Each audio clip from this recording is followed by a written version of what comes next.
Let's talk a bit about your tweets, because it comes up a lot. Even today, it came up in anticipation of this. I mean, you do some tweets that seem to be, or at least give support to some who would call others conspiracy theories. Let me get right to the point. I'm smarter than you. Well, yes, but I mean, honestly, some of these conspiracy theories have turned out to be true. Which ones? Well, like the Hunter Biden laptop. That's true. Yeah. Yeah.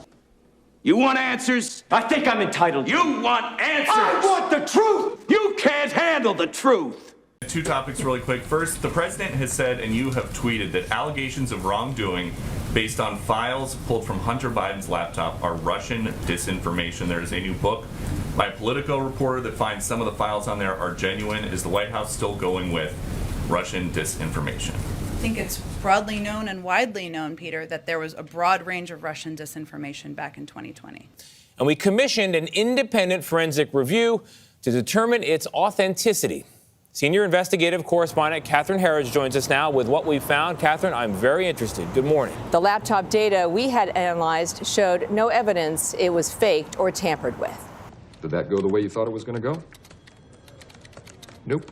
That was a pretty big deal. There was Twitter and others engaged in active suppression of information that was relevant to the public.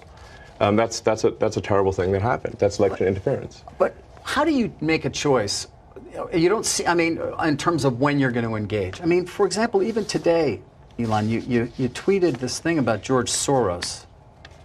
Well, I'm looking for it because I want to make sure I quote it properly. But, I mean, you know what you wrote. But you basically... I said it reminds me of Magneto. This is like, calm down, people. This is not like made a federal case out of it. You also... you said he wants to erode the very fabric of civilization, and Soros hates humanity. Like, when you do something like that, do you I think that's true. That's my opinion. Okay, but why share it? Why share it? Especially, why share it when people who buy Teslas may not agree with you, advertisers on Twitter may not agree with you? Why not just say, hey, I think this. You can tell me. We can talk about it over there. You can tell your friends. But why share it widely? I mean, this is freedom of speech. I'm allowed to say what I want. You absolutely are. But I'm trying to understand why you do, because you have to know it's got it puts you in the middle of the partisan divide in the country. It makes you a lightning rod for criticism. I mean, do you like that? What you just said is one of the most insanely idiotic things I have ever heard. At no point in your rambling, incoherent response were you even close to anything that could be considered a rational thought. Everyone in this room is now dumber for having listened to it. Do your tweets hurt the company? Are there Tesla owners who say, I don't agree with his political position and I know it because he shares so much of it? Or are there advertisers on Twitter that Linda Yaccarino will come and say, you got to stop, man. Or, I can't get these ads because of some of the things you tweet.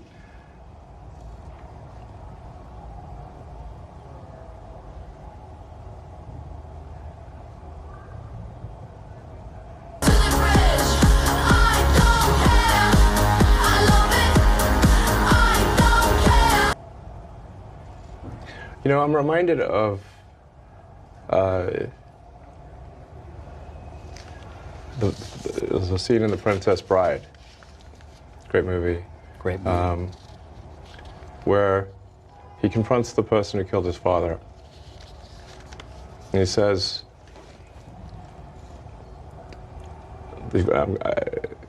offer me money. Offer me power. I don't care. My name is Inigo Montoya.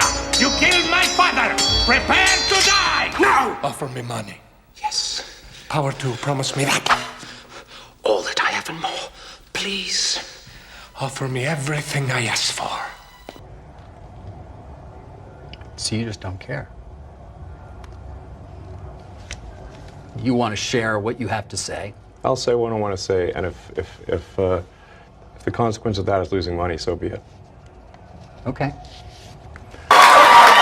What we've got here is failure to communicate.